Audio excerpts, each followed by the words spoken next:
Hey everybody, Rob Goody here with the MLM Solution. How you doing? Today is Friday, Freelance Friday. Freelance Friday. I can't believe it is Friday already. Today is Tuesday, Friday, March 5th, and it's currently 10:57 and 8 seconds after Eastern Standard Time. As you know, we go live each and every day, Monday through Friday, 11 a.m. Eastern Standard Time, as you can see in the ticker. And we're going to be doing episode number 43, Freelance Friday. As you know, we talk all things life, network marketing, business, personal things. We talk all things. Friday is one of our most popular episodes. So please join us as we will be talking all things that you are going to enjoy and have shown that you enjoy.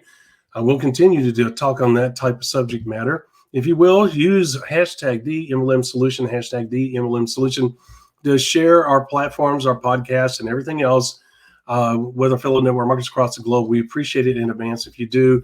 If you go to our website, themlmsolution.net, the only way you see it's new and updated, very short, to the point, concise, and informative. But we also ask that you hit the shares button there as well so that you can share our website with our fellow network marketers in the process of visiting the site. That being said, I'm going to hop off of here, and we'll be going live here very shortly.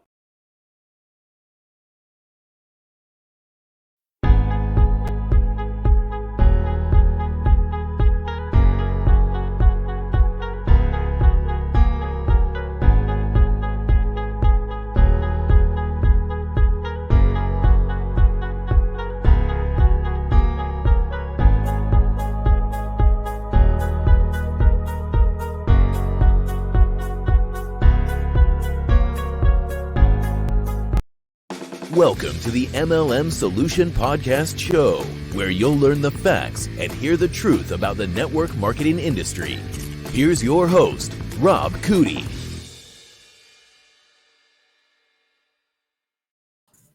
Hey there, Miss Marie. How you doing? I'm doing well. How are you? It's Friday. I'm doing well. It is. Happy Friday, everyone. It is Friday. Friday. I'm grateful that it's Friday.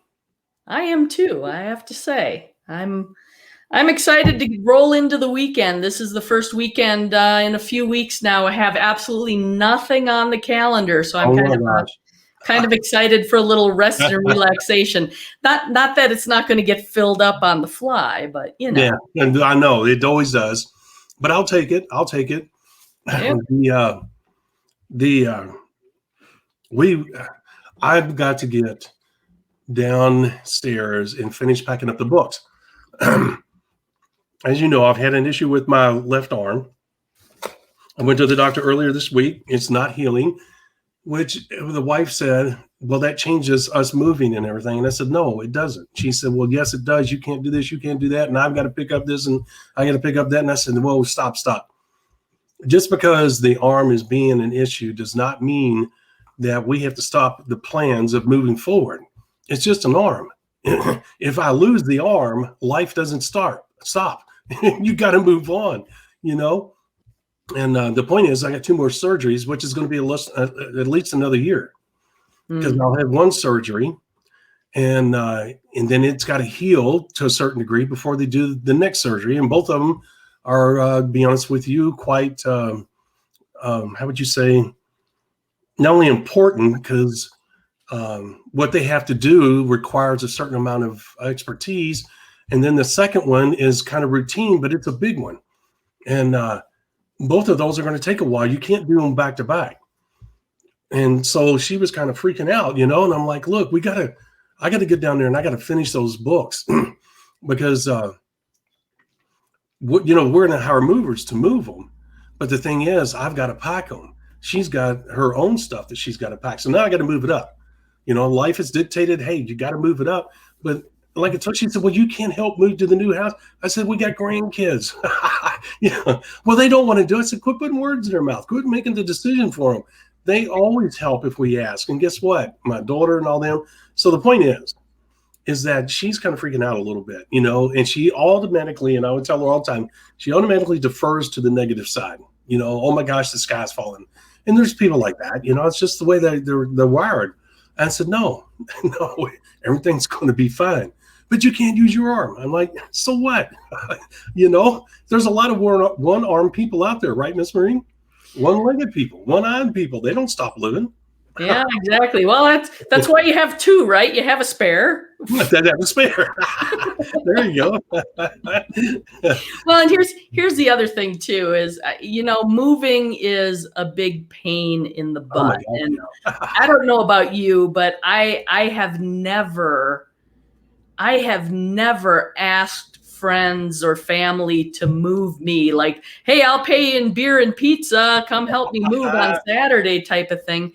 Once I was beyond the point where I couldn't pack all my stuff in my own car and move it, I have always hired movers. I'll pack some of the stuff, but even at that, it's just like, nah, somebody else can do that. That's no. I totally get that. Yes, I totally get that. And all the heavy stuff they are. But here's what we're doing. We're taking this small stuff that we can do ourselves and stuff that's valuable to us, that we don't want anybody else handling. And so we're packing that stuff. It's not to save money, because the difference between them doing it and us is a whole lot. It's not a whole lot of money. But here's the thing. What we can do here allows them to come in one day and get done in 5 or 6 hours and take it over the house, because we'll already have everything else packed up. You see what I'm saying? Mm-hmm. Yep. Well, and there are some things, I don't know how much of these items you possess, but there are some things that the moving companies will not pack and will not move. I did not know that. I don't think I've ever encountered that. Oh, yes. Yep. I've used moving companies, and I have moved myself, and I have had my brother help me. My youngest brother helped me on a couple of occasions. I was quite capable of moving my own stuff. I don't know why he helped me. I don't know. Because he's a good brother. I think so. I think so. But yeah, I mean, I've moved 35 times in my life. Oh, good God. Yeah. Well, that's a military for you. I mean, and it's I look back, that's daunting. But when you're young, you have the energy and everything. And I didn't do all those moves. I mean, the movers did a lot of them, but we still had to pick up as a family and move, or as an individual. Nobody should have to move that much. I mean, that's crazy. And sometimes I see these shows, and I know everybody's affected differently, and I am not in any way, shape, or form minimizing the impact that can have on you. But Miss Marie, think about how many different environments I've been in. Think about in my kids too, how many different schools they've been in. And you know what? They always adjusted. We always did well. My girls are well-adjusted people, and they've not used that as a crutch. I know I see some things on TV where people say, well, we know, we moved multiple times and we really didn't have a stable environment. You know what? My kids, as they got older, they said, Dad, we are so grateful that you were in the military and that we got to see all the things we did, because they talked to people that had never been outside of the state that they lived in. And they said it's hard to talk to them. They can't get it. They can't grasp it. You can't have a conversation with them in regards to world, things. And I never thought about that. But when they brought it up, that was a very interesting thing that they had experienced. But I was also flattered and honored that they felt that way about the moving, Well, it does give you a different life perspective when you move around. Oh, no doubt. Yeah, there's a vast difference between states, much less countries. Yeah. And so, yeah, they were very grateful and well-rounded individuals. And I was so happy to hear. But you know what? We were a close-knit family. And I think that helps with the moves, Miss Marie. We got along, we cut up, we had fun. And I think that helped take the edge off a little bit.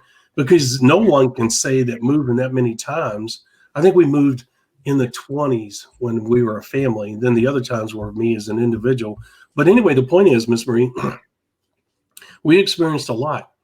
And we were nomads. No matter what state we were in, we were gone almost every weekend doing something as a family.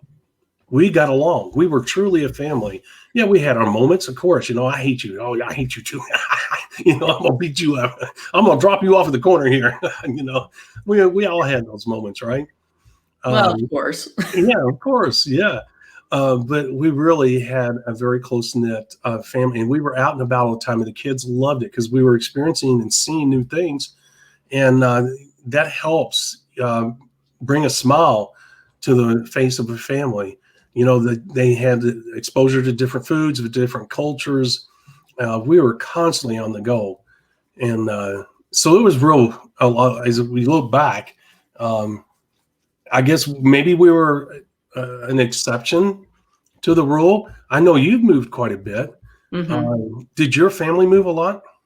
My family did not move a lot. No, okay. I did a fair amount. So, and that's, let me tie this to the network marketing industry, because you talk about the fact that, you and I have lived in different states and even different countries, which gives you a whole different worldview. It gives you a different appreciation of people and cultures and traditions and viewpoints and those types of things. It's one of the advantages of being part of a network marketing business. For people who haven't moved a lot or haven't had those same opportunities that we have to actually move, working a network marketing business and building a business using the network marketing business model kind of creates the opportunity to gain that worldview without going through the pain of having to actually move, right? You get exposure to people from different states. You get exposure to people from different countries. Yeah. It's unusual, I think, to have your top leaders be local to where you are. They're typically going to be in other parts of the country, perhaps other parts of the world. Yeah. And just the dynamic of the friendships that you build, the relationships, the conversations, those types of things can just expand your worldview exponentially. Yeah, it's such an advantage to this business model. It is. And I think a lot of people don't think about, and I don't think is typically recognized as being an advantage. I know it. I know. And that is well put, because I agree with you. As you're sitting there talking, I never really thought about it. The leaders that I had locally, there was only a few instances where I had some leaders local. I did, but it was not very often. The vast majority of my leaders came from other states, obviously, other countries, Canada, overseas, obviously in the Asian market, et cetera, et cetera. And I'll be honest with you, it wasn't me all the time. There was times, including Hawaii, but most of my people over in Asia, Miss Maria, was the people that I sponsored that knew somebody in the Asian world. Yeah. And, we were up late, as you know, because the hours are different. But, we were using phones back then, and we would do 3-ways. And I remember I'd go to bed at 8 or 9 o'clock at night. If I could, that wasn't always possible. And I'd get up at 1 or 2 in the morning because we had a call, And when you got downline that are willing to get up that, you got a committed downline.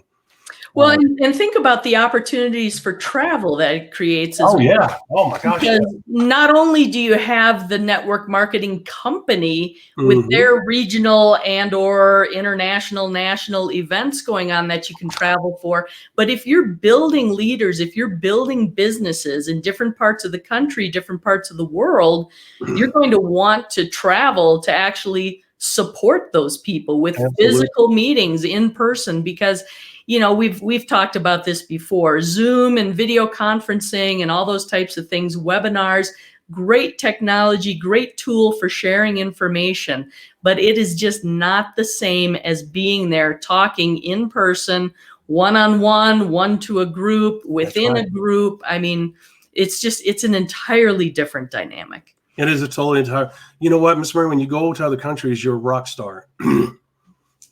They really take it serious in other countries, including Israel. And if you go, excuse me, if you go to other countries, you can be disappointed here in the States because, as you know, getting a crowd together in the United States can be a real challenge. But when you go overseas, overseas or in different countries, whether it's Mexico, Canada, whatever, guys, I'll be honest with you, they take it a lot more serious than what we do. And it's a lot of fun. On top of that, you are a rock star. You're treated as a rock star. And the people Miss Marie, that was the funnest part. You and I have talked about that. The events and the people were the funnest part. My fondest memories are those. I love the travel and meeting the new people. I love people, as you know, and when I meet new people, I find it so exhilarating and so enticing. And I want each and every one of them to be successful. And I approach it like that, and I let them know that. I said, look, I want everybody here to be successful.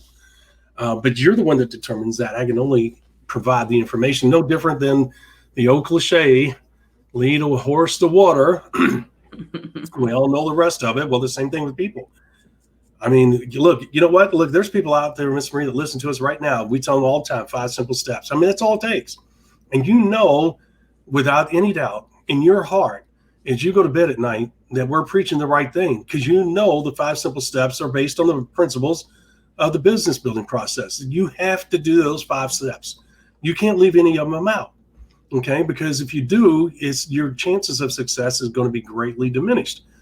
If that doesn't endorse the fact that they're basic business building principles, I don't know what does. Now, why do we say that? Because we talk about them all the time. But how many people, Miss Marie, will actually heed the advice? You and I could be doing this for another 100 years, and I bet that the numbers, if we could measure it, are going to be pretty much the same. It's either going to be 80-20 or 97-3. It's going to be one of the two, right? Yep. So, it's no different when you're out there building a business. Miss Marie and I'll never forget, Mike Dill was one that told me that. He didn't teach it to me, but he told me that. I already knew it, but for some reason, when he said it, and I was at his house in Austin, and him and I were talking, and he said, Rob, it's not the 97%ers you're trying to change.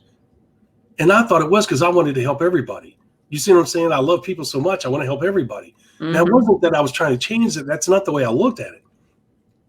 But I thought, okay, you know what? Here's what I was saying, Miss Marie. There's a small percentage of people that will get it right off the bat. I knew that. I knew they were going to hear it, accept it, like you and I, like, okay, I'm ready. Let's go. You're going to run into those people. But I said, but the other people need a little help understanding. They're facts type people. They're, in other words, facts-based people.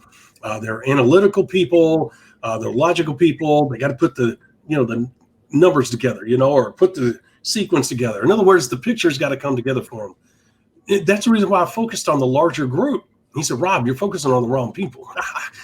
And Miss Marie, that was such an eye-opening moment for me. Just like when I went down there and I spent the whole day with Randy Gage down there at South Beach. And that was an eye-opening experience too. Because you get so caught up in your own thought process, Miss Marie, that you sometimes don't see it from a different viewpoint. Right. And you have to have somebody like Randy or Mike Dillard who are strong enough men to say, hey, in other words, they'll say things that challenge you, Miss Marie. And that's what Randy and Mike did. And when I left Mike's that day, now our conversation wasn't about the 97.3, Miss Marie. We had a good time. We got along. We had a wonderful relationship. And the thing is that we were talking about all kinds of things. But when he heard me talking about, I forgot what it was, he said, Rob, you're focused on the wrong people. He said, look, my goal, he said, all my products are focused towards the 3%. And I said, well, what about the others? He said, Rob, they are what they are. They're 97%ers. You can't change them. Just like Jim Rome says, you can't change a 5 into a 10. And as soon as I heard that from Jim Rome, I got it because I related it to what Mike said. Rob, you're focusing on the wrong people. The 3%ers have the determination. They have the focus. They have the self-motivation. They have the money. They have the time. Those are the people you got to focus on. So there you go. Well, and this is the value of mentoring and coaching, right? Having that different perspective and an objective perspective of your business, because when you're working your business, I don't care how successful you are, how professional you are, you get caught up in your own day-to-day stuff, right? You get caught up in your own story, your own impression of how things are. And sometimes it takes that spotlight from outside to illuminate that blind spot that you have where you're either lacking or you need to grow. Yep. So, I mean, I'm a huge proponent for coaching and mentoring, but it has to be the right people, right? That's You right. have to have somebody that's been there, done that, understands what you're doing, not just any old schmuck off the street. Go ahead, say it, Ms. Bree. You struggled there. Well, yeah, you know. I thought you were going to say it. I was trying to be nice. Yeah. It's one of those rare occasions. Be proud of me. I am proud of you. I thought you were going to say it. Anyway, she's right, guys. The thing is that mentorship, and you know what, Ms. Marie, the thing is I was willing to listen. You know, I didn't blow it up because, you know, Mike's younger than me. He's probably 10, 12, 13 years younger than me, maybe even more. But, you know, you run into people that you just have an instant connection with. And, you know, I had that instant connection with Randy Gage and with Mike Dillard and a few other people. Not so much with Eric Warrior or Randy Schroeder. Nice guys. But, you know, sometimes you get along. Although Randy Schroeder and I developed a nice relationship, very respectable. In other words, we respected each other a great deal. Randy's very controversial on some of the things he's done and said. I don't think he's done anything illegal, or he's a wonderful human being who loves people, but he has done some things and said some things that have made people go, and I have in my lifetime too. I'm sure there's episodes where you get off going, you know, telling your husband, I'm not really sure about that, Rob, you know, because I'll say some shit, you know, I'll come off with some crazy stuff. And everybody's entitled to their opinion, and I'm sorry, I don't offend that easily. And no, you don't. You're a very special person. And I understand that. Like most people, I have more important things to worry about than the gender of a plastic potato. So, yes. I'm sorry. Was that my outside voice? Yeah. Well, you know what? I think it was, but it was appropriate. You know, that's the one thing that is really, you don't know this, but as I told you, I've been doing a political show on the side. And, you know, I'm one of the few people that will address the real issues. I'll just come out and say it. A lot of people dance around it. You're like me. You're like, you know what? That is stupid. You know, it's Mr. Potato Head no matter what. I don't care what people say. You know, and it's not me being obstinate. It is what it is. It's Mr. Potato Head. I don't care if you change the name or not. I bought a thing of the other day. We were out at the grocery, and just to let you know, we stopped shopping at Kroger, stopped shopping at Target. All these people that eliminated Mike of My Pillow, right? Mike Lindell, yeah. If you're gonna ban him, and I wrote these companies and said, hey, this is a two-way street. You're gonna ban them. Guess what? I may be one person, but I'll promote, and I do. I tell people on the show, hey, you know what? Here's the companies and. You know, support your local, you know, grocers. Like we have a Paul's Market here, locally owned by a family, very popular, very, very much like Whole Foods, if you will. It's very popular, and people shop there because of the quality of food. Obviously, it's fresh, and it's really a cool experience. Anyway, we do that. We support companies that support America, individualism, the freedom of speech, things like that, you know. And I highlight the companies that are not, because here's what they do, Ms. Marie, without getting on a political thing. Look, like I tell people in the show, look, you know what? They're saying we're going to do what we want. We're going to cancel who we want, and you're going to like it, and you're still going to spend money with us, and we're going to laugh all the way to the bank. And I told people, I said, how could you, in good conscience, support a company that supports this type of activity where they attack another fellow human being because they disagree with him? You know, now whether Mike was right or not is yet to be determined, but he has a right to be. He wasn't radical. He loves his country, and he was doing what he felt was something that needed to be done. And you know what? As an American, that's how this country was founded, right?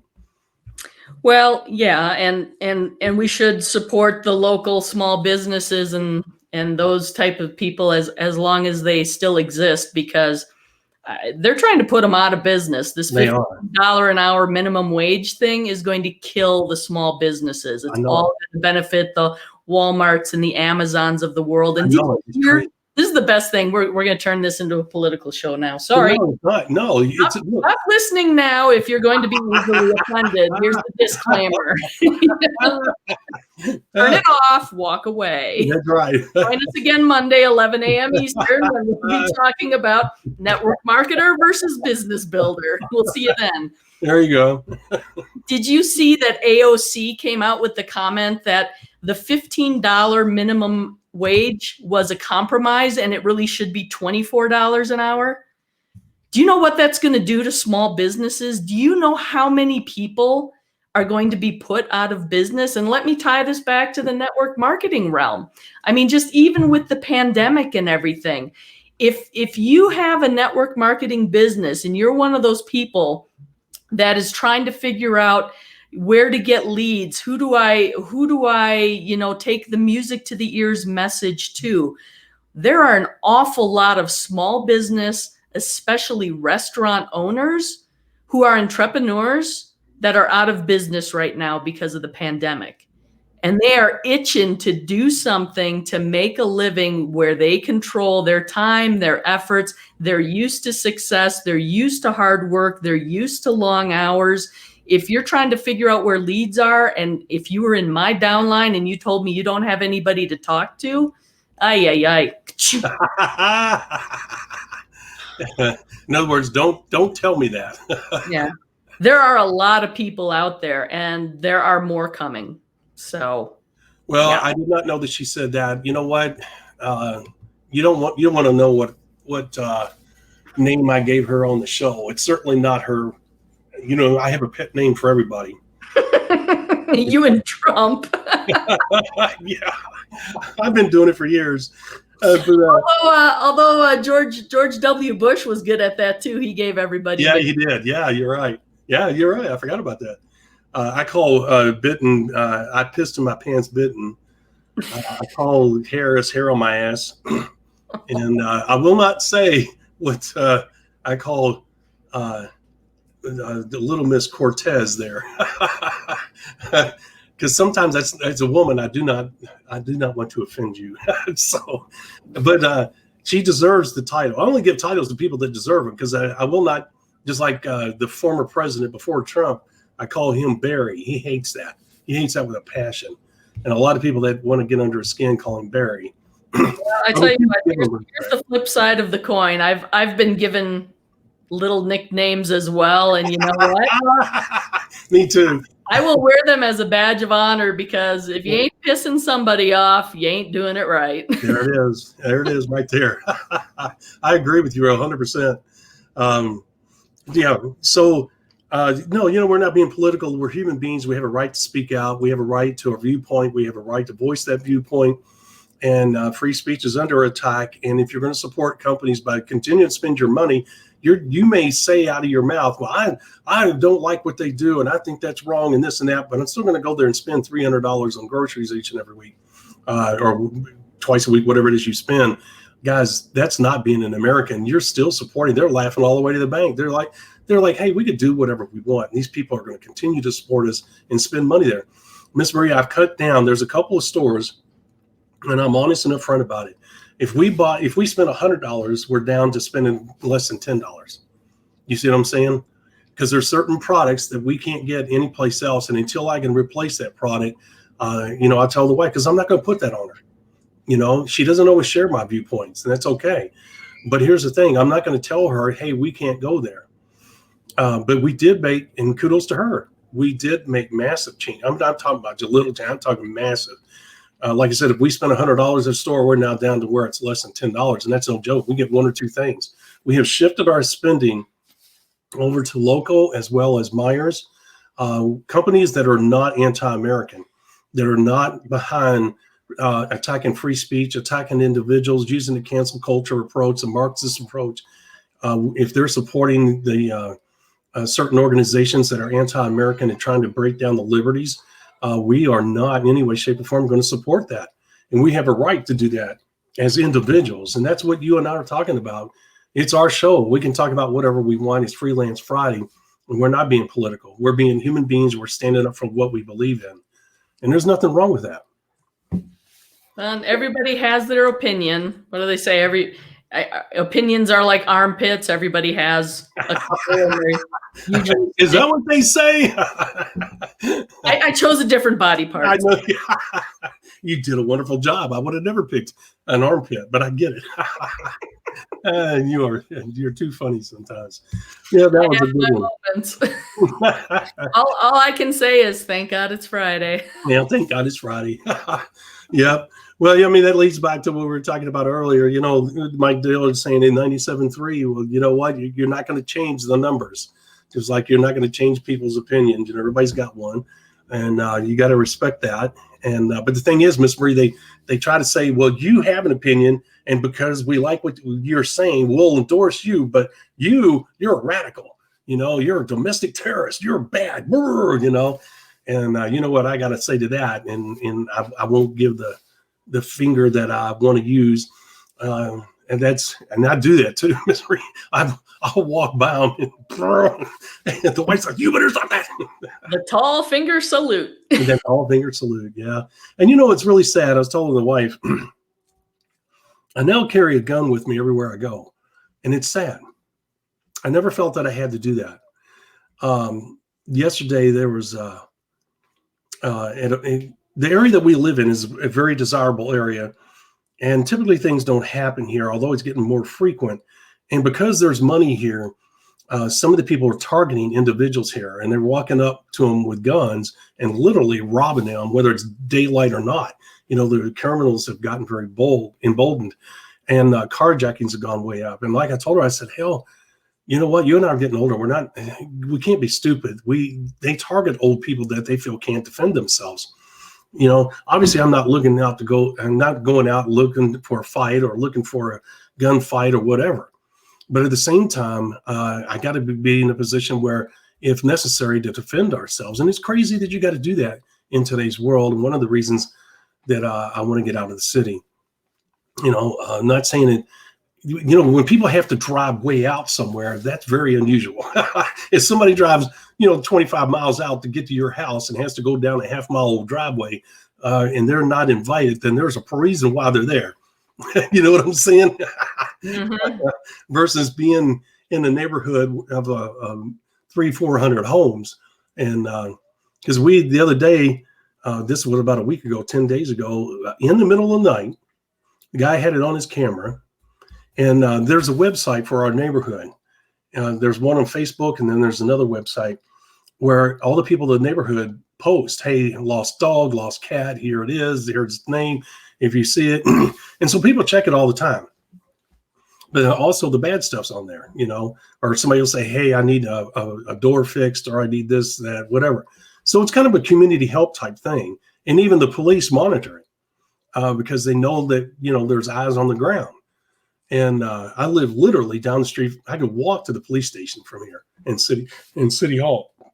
So anyway, the other night, this guy had a videotape with his security camera of this guy that had stolen a car. Of course, he didn't know it at the time, at 2 a.m. And the guy pulled up in his driveway. I think the cops were looking for him. He pulled up in the driveway at 2 a.m.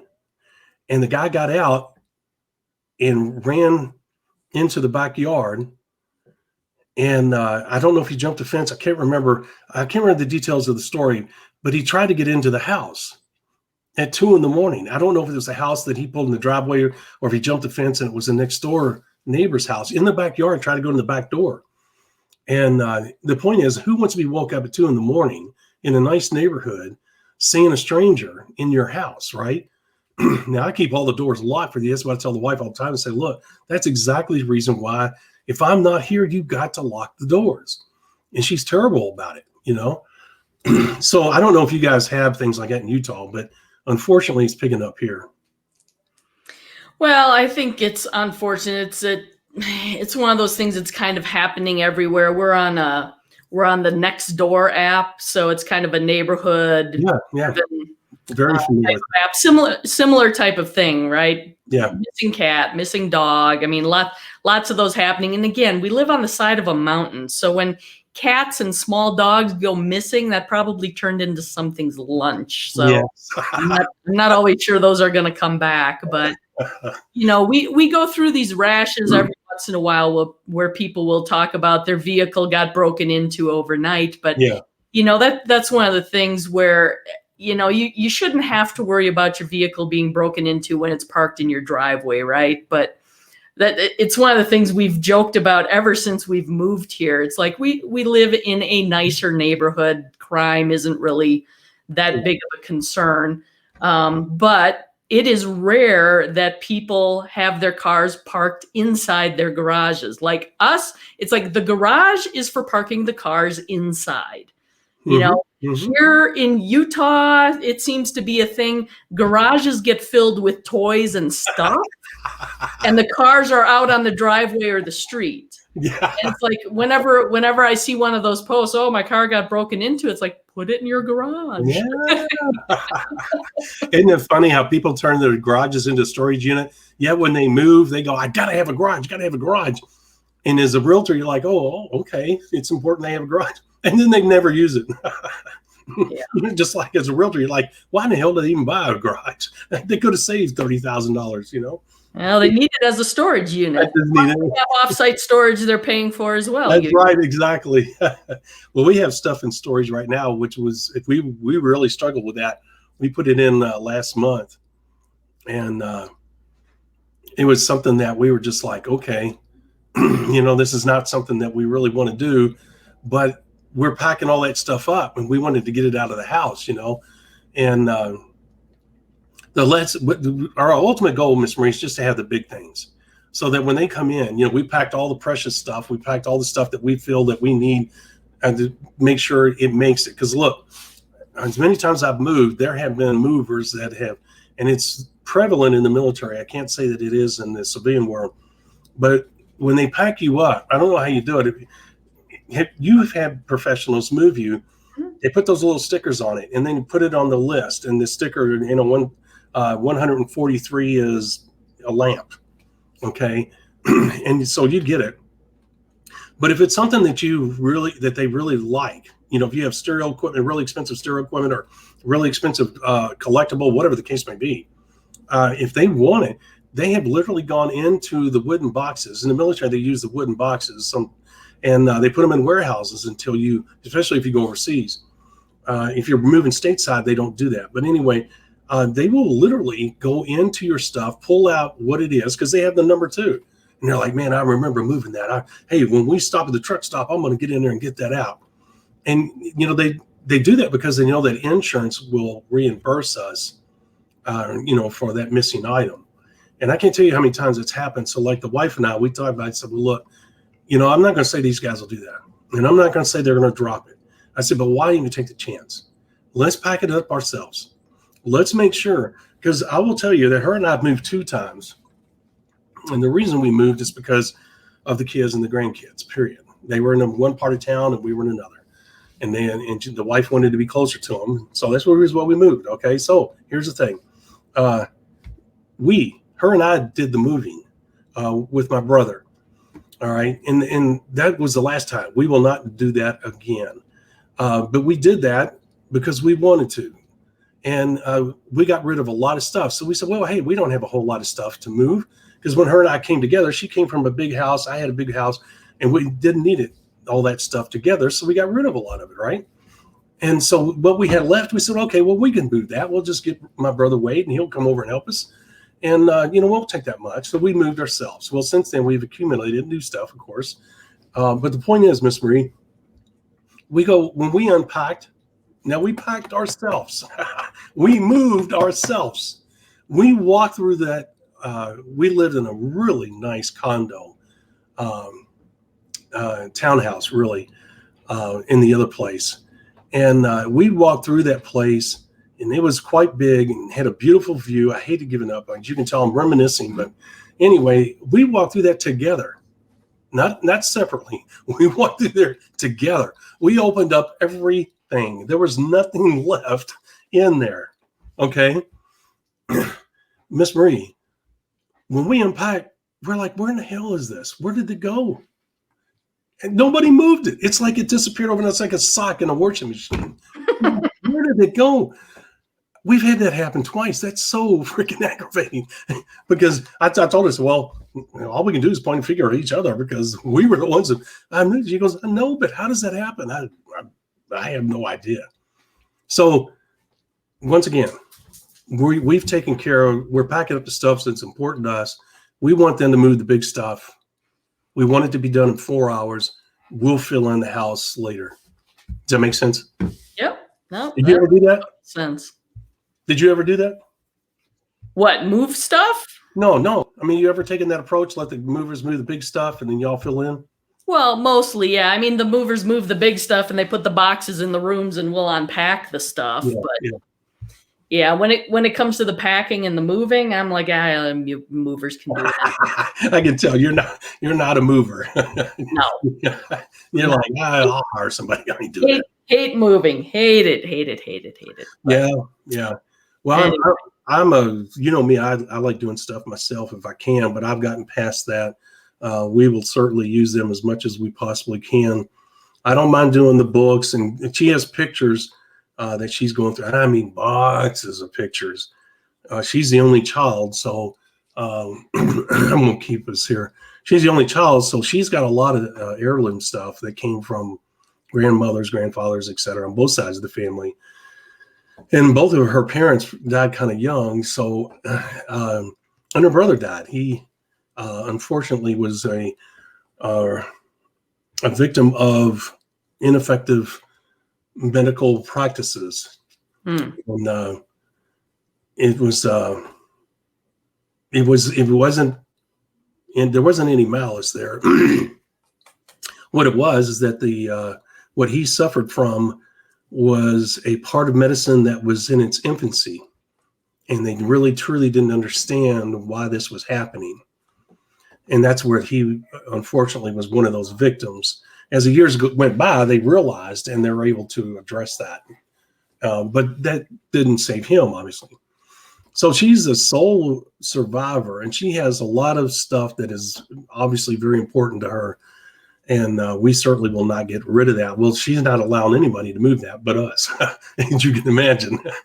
So I totally get it. I'm like, yep, that's not a problem. Yeah. So there we go. Yep, for sure. Well, I know you've got some book packing to do this weekend. I do. I've got stuff going on as well. So we ready to roll into the weekend? Yeah. Well, on Monday, let me just say what we got going on Monday. So I don't want to make sure everybody, Monday's topic, guys, there it is. Network marketer or business builder, which one are you? There is a difference, believe it or not, a difference. Network marketer or business builder. If you don't know which one you are, you need to find out, because there is a vast difference between the way you build the business and the results that you're going to get. And you do not want to miss that. Miss Marie, I don't know about you, but if you think that they're both the same, you're making a big mistake. If you think we're pulling your leg, you're thinking the wrong thing. We'll show you why come Monday, because we want you to be successful, and there's really only one way to go, and you'll find that out on Monday. And I'm sure you can guess it, but there's a lot more to your guess than just your guess when it comes to that. All right, Miss Marie, I don't know about you, but it's time to go and start the weekend. Sounds good. I will see you 11 a.m. Monday morning, March 8th. All right. That's hard to believe. All right, guys, we'll talk to you later. God bless. Have a great weekend. Be safe. And we'll see you Monday, as she said, 11 a.m. Eastern Standard Time on our Facebook page and our YouTube channel. Thank you for listening to the MLM Solution Podcast. For more info, visit our website, themlmsolution.net. Please follow us on the following platforms: Facebook, YouTube, etc. And share this podcast with our fellow network marketers around the world by hitting the share button on our various platforms.